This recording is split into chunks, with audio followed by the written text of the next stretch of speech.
অন্তর্বর্তী সরকারের পাশে থাকবে বিশ্বব্যাংক। 2 থেকে 3 বিলিয়ন ডলার ঋণ সহায়তার আশ্বাস। গ্যাস উত্তোলনে আরও 100 কূপ খনন করবে সরকার। কোনো রকম মব জাস্টিস হলেই তাৎক্ষণিক ব্যবস্থা। ভারত থেকে দেশে ফিরিয়ে আনা হবে শেখ হাসিনাকে, জানালেন আইন উপদেষ্টা। ঢাকা সহ সারা দেশে ছড়িয়ে পড়েছে ডেঙ্গু। নতুন করে 3 জনের মৃত্যু, আক্রান্ত প্রায় 900। সিটি কর্পোরেশন প্রস্তুতির কথা বললেও মাঠের চিত্র ভিন্ন। এবং আজ থেকে সপ্তাহে 7 দিনই চলবে মেট্রো রেল। চালু হচ্ছে কাজীপাড়া স্টেশনও। মেরামতে খরচ মাত্র 20,50,000 টাকা।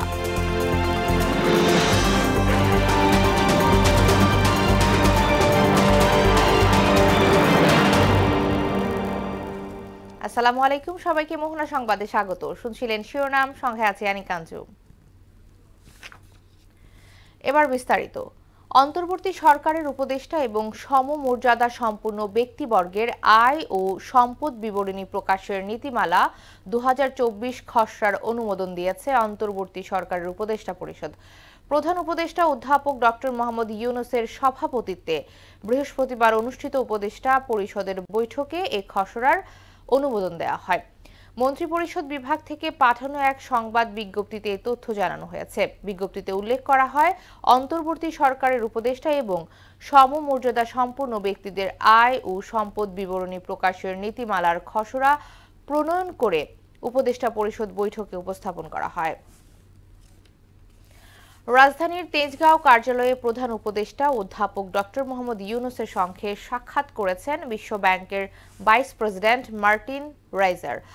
এ সময় তিনি প্রধান উপদেষ্টাকে আশ্বস্ত করে জানান, বিশ্বব্যাংক অন্তর্বর্তী সরকারের মূল অর্থনৈতিক সংস্কারের অংশ হতে প্রস্তুত। অর্থনৈতিক সমস্যা কাটিয়ে ওঠা, দুর্নীতি দূর করা এবং বিচার ব্যবস্থার মতো ক্ষেত্রগুলোতে মৌলিক সংস্কার পদক্ষেপ গ্রহণের জন্য অন্তর্বর্তী সরকারকে সব ধরনের সহায়তা করার কথা জানান মার্টিন রাইজার। বৈঠকে আরও উপস্থিত ছিলেন প্রধান উপদেষ্টার বিশেষ দূত লুৎফি সিদ্দিকী, সিনিয়র সচিব ও এসডিজি বিষয়ক প্রধান লামিয়া মোর্শেদ, বিশ্ব ব্যাংকের কান্ট্রি ডিরেক্টর আব্দুল্লাহ শেখ এবং অর্থনৈতিক সম্পর্ক বিভাগের সচিব শাহরিয়ার কাদের সিদ্দিকী। বাংলাদেশ পুনর্গঠনে 2 থেকে 3 বিলিয়ন মার্কিন ডলারের ঋণ সহায়তা দেবে বিশ্বব্যাংক, জানিয়েছেন অর্থ উপদেষ্টা ডক্টর সালেউদ্দিন আহমেদ। আর বিদ্যুৎ ও জ্বালানি উপদেষ্টা মোহাম্মদ ফাউজুল কবির খান জানান, গ্যাস উত্তোলনে দেশে আরও 100টি কূপ খননের উদ্যোগ নিয়েছে অন্তর্বর্তী সরকার। এক্ষেত্রে সব ধরনের সহায়তা দিবে বিশ্বব্যাংক। রাজধানীতে বিশ্বব্যাংকের দক্ষিণ এশিয়ার আঞ্চলিক ভাইস প্রেসিডেন্ট মার্টিন রেইজারের সঙ্গে আলাদা বৈঠক শেষে এই তথ্য জানান দুই উপদেষ্টা। শামীমুজ্জামান চৌধুরীর প্রতিবেদন। সচিবালয়ের নিজ দপ্তরে বিশ্বব্যাংকের দক্ষিণ এশিয়ার আঞ্চলিক ভাইস প্রেসিডেন্ট মার্টিন রেইজারের সঙ্গে বৈঠক করেন অর্থ উপদেষ্টা ডক্টর সালেউদ্দিন আহমেদ। ঘণ্টা খানেকের বৈঠক শেষে মার্টিন রেইজার জানান, অর্থনৈতিক খাতে বাংলাদেশের সঙ্গে বিশ্বব্যাংক দীর্ঘদিন ধরে কাজ করছে। ভবিষ্যতেও এই সহায়তা অব্যাহত থাকবে। বাংলাদেশের জন্য কিছু করার এটি গুরুত্বপূর্ণ সময়, বিশেষ করে রিফর্ম করার জন্য দারুণ সময়। আমরা সহায়তা দিতে সক্ষম। অর্থ উপদেষ্টা বলেন, বাংলাদেশের সঙ্গে বিভিন্ন খাতে কাজ করতে আগ্রহী বিশ্বব্যাংক। আমরা যেগুলো বলেছি proposal, they are very positive এবং মোটামুটি কিন্তু কংক্রিটলি বলছে কী কী সহায়তা দেবে।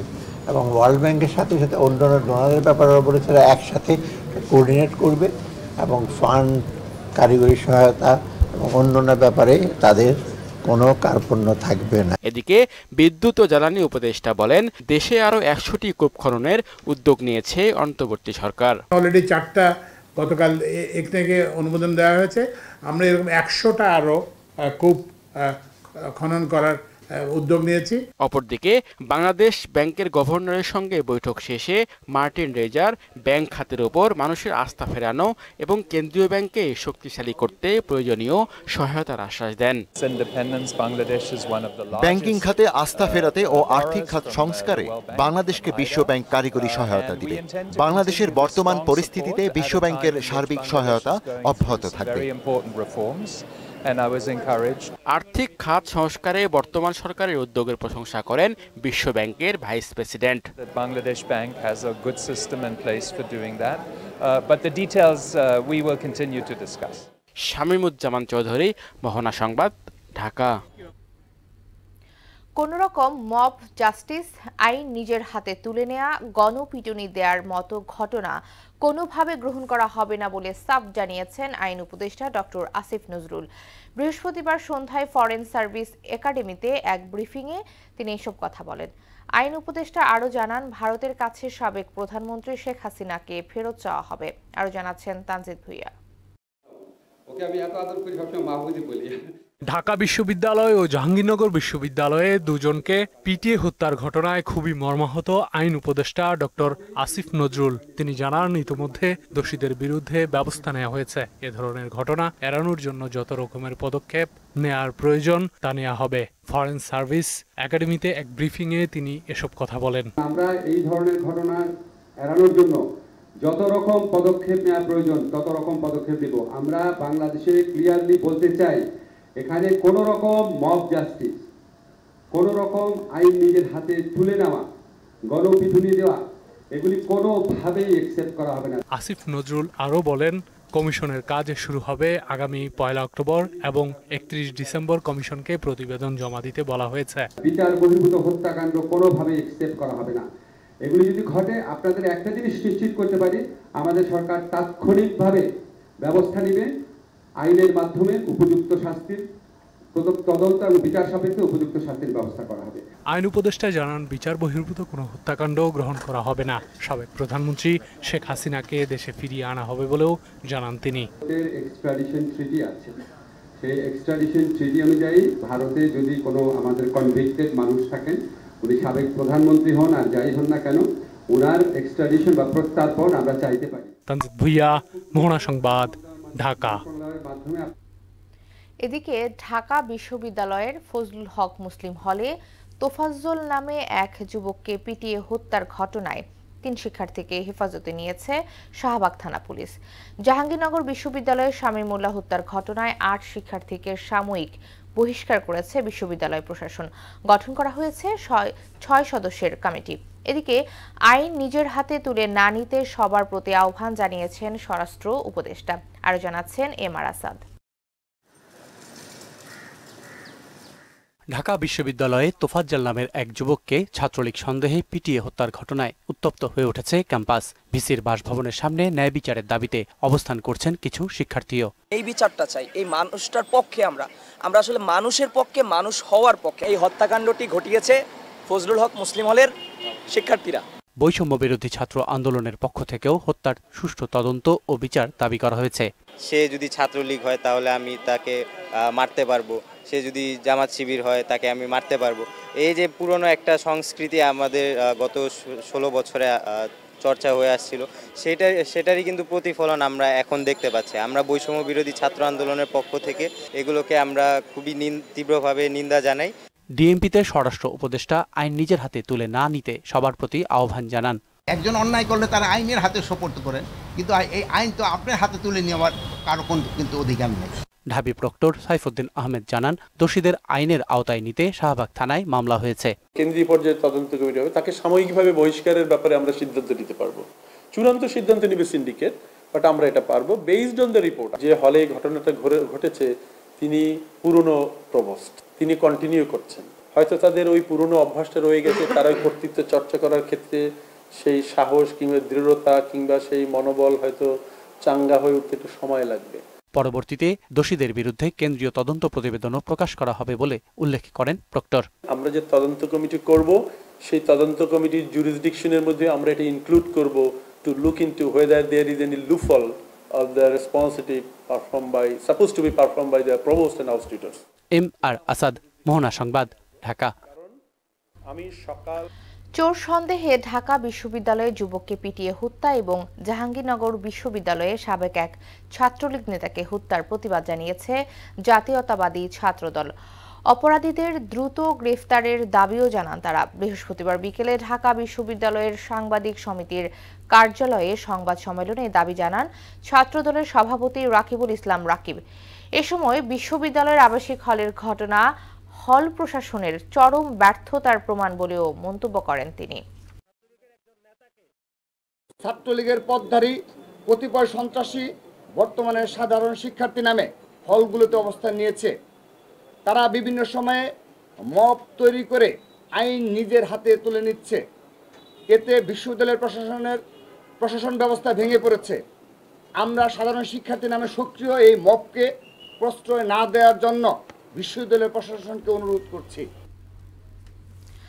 ঢাকা বিশ্ববিদ্যালয় ক্যাম্পাসে পরবর্তী নির্দেশ না দেয়া পর্যন্ত শিক্ষক, শিক্ষার্থী ও কর্মকর্তা কর্মচারীদের সব ধরনের রাজনীতি বন্ধ রাখার সিদ্ধান্ত নেওয়া হয়েছে। বৃহস্পতিবার রাতে ঢাকা বিশ্ববিদ্যালয়ের প্রশাসনিক ভবনে উপাচার্য লাউঞ্জে অনুষ্ঠিত এক জরুরি সিন্ডিকেট সভায় এই সিদ্ধান্ত গ্রহণ করা হয়। সভা শেষ হওয়ার পর এক সিন্ডিকেট সদস্য এই তথ্য নিশ্চিত করেছেন। ওই সিন্ডিকেট সদস্য বলেন, জরুরি সিন্ডিকেট মিটিংয়ে ক্যাম্পাসের ভেতরে পরবর্তী নির্দেশনা না দেয়া পর্যন্ত ছাত্র, শিক্ষক, কর্মকর্তা কর্মচারীদের রাজনীতি বন্ধ ঘোষণা করা হয়েছে। সব জায়গায় সেনাবাহিনীকে বিচারিক ক্ষমতা দেয়া সমীচীন নয় বলে মন্তব্য করেছেন বিএনপি মহাসচিব মির্জা ফখরুল ইসলাম আলমগীর। এদিকে সেনা সদস্যদের বিচারিক ক্ষমতা দেয়ায় বিরোধিতার কিছু নেই বলে জানিয়েছেন নাগরিক ঐক্যের সভাপতি মাহমুদুর রহমান মান্না। রাজধানী ও ঠাকুরগাঁও আলাদা অনুষ্ঠানে অংশ নিয়ে তারা এসব কথা বলেন। বিস্তারিত জানাচ্ছেন রেজা খান। ঠাকুরগাঁওয়ের রানীশংকৈলে উপজেলা ও পৌর বিএনপির কর্মী সভায় যোগ দেন দলটির মহাসচিব মির্জা ফখরুল ইসলাম আলমগীর। এ সময় কমিশনপ্রাপ্ত সেনা সদস্যদের ঢালাওভাবে সারা দেশের জন্য বিচারিক ক্ষমতা দেয়া ঠিক হয়নি বলে মন্তব্য করেন তিনি। আমি মনে করি যে সেই সব এলাকাতে যাওয়া দরকার, যে সমস্ত এলাকাতে নিয়ন্ত্রণের বাইরে চলে গেছে, যে সমস্ত এলাকাতে শীতপুর আছে, শান্তিপূর্ণ আছে, যেখানে রাজনৈতিক নেতা কর্মীরাই সমস্ত বিষয়গুলোকে নিয়ন্ত্রণ করছেন, সেখানে এই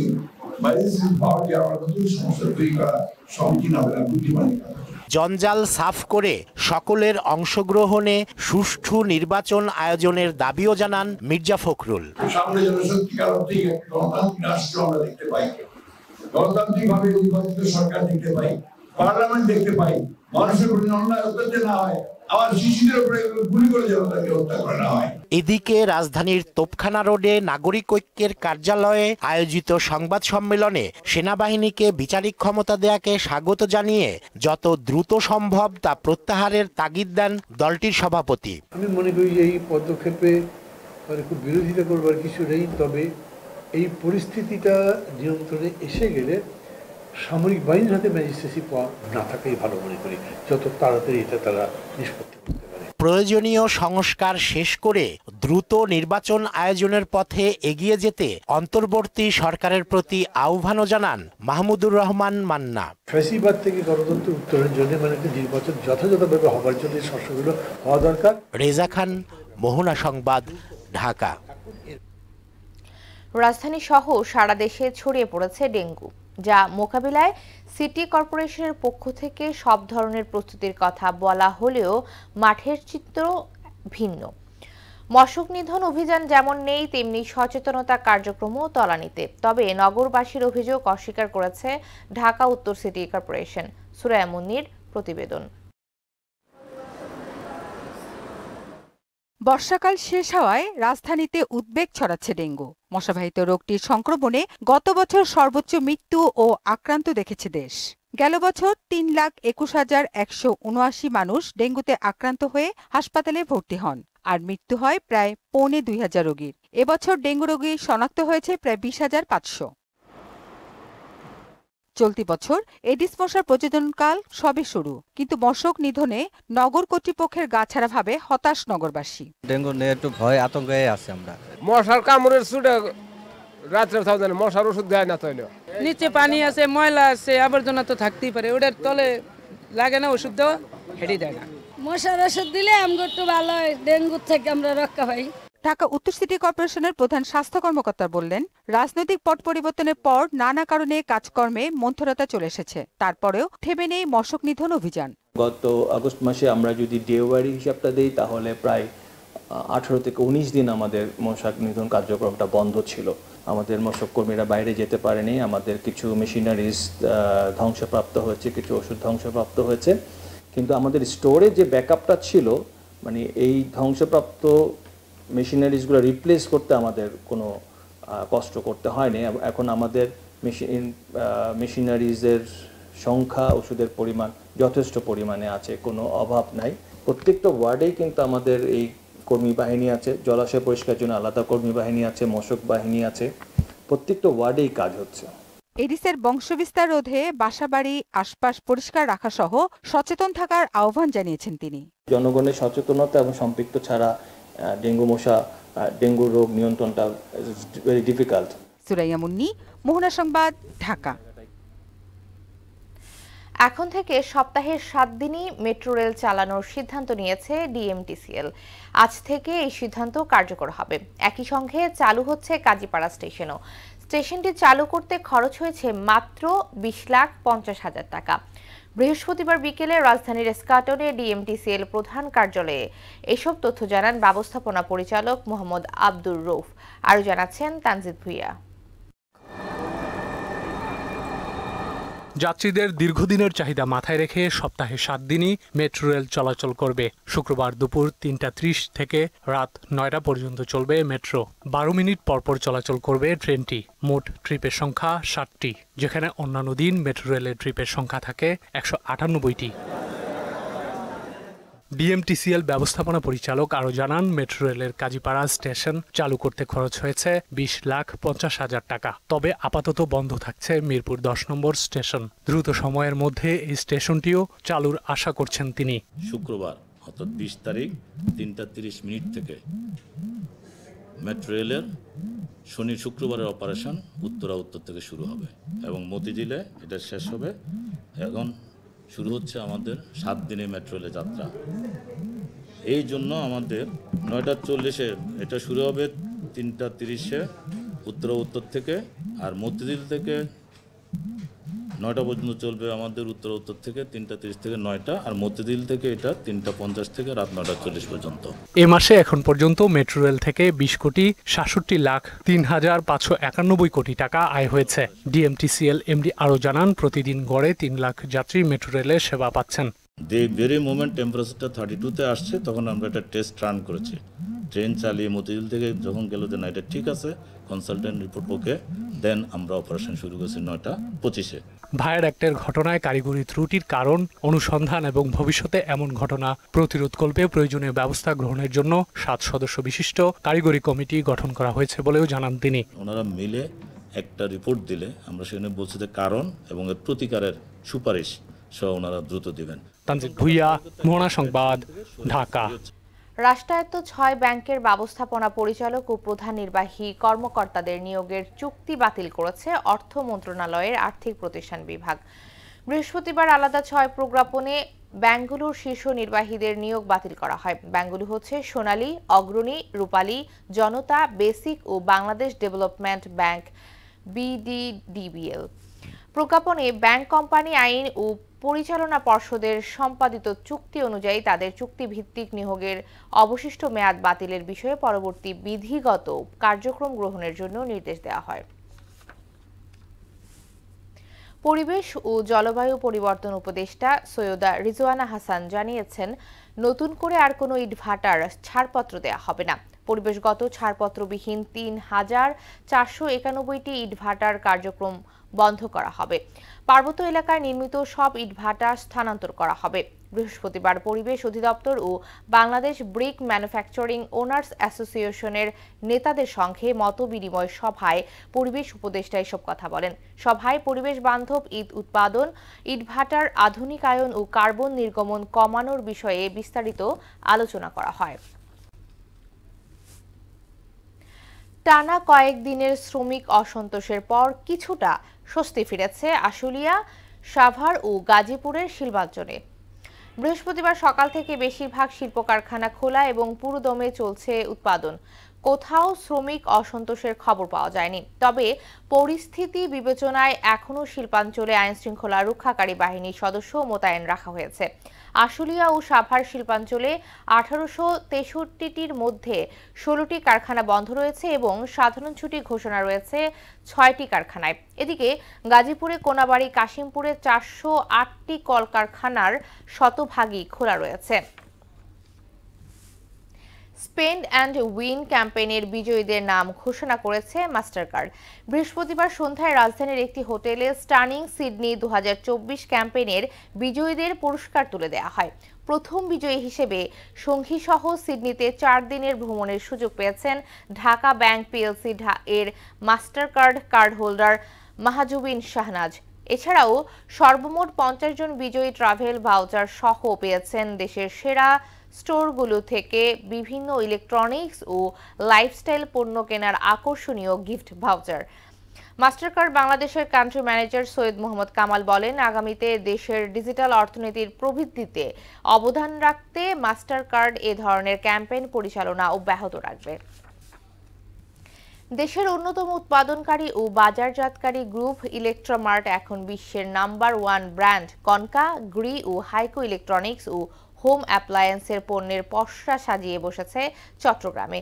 চকবাজারে সেলস ও ডিসপ্লে সেন্টারের উদ্বোধন করেন গ্রুপের চেয়ারম্যান মোহাম্মদ নুরুন নেয়াজ ও ন্যাশনাল সেলস ম্যানেজার জুলহাক হোসাইন সহ এলাকার গণ্যমান্য ব্যক্তিরা। উদ্বোধন উপলক্ষে চকবাজারবাসীর জন্য রাখা হয়েছে আকর্ষণীয় সব উপহার। দেশের প্রতিটি অঞ্চলে সেলস ও ডিসপ্লে সেন্টার খোলার বিশেষ কার্যক্রম হাতে নিয়েছে ইলেকট্রোমার্ট। শেষ করব মোহনা সংবাদ, যাবার আগে শিরোনামগুলো আরো একবার।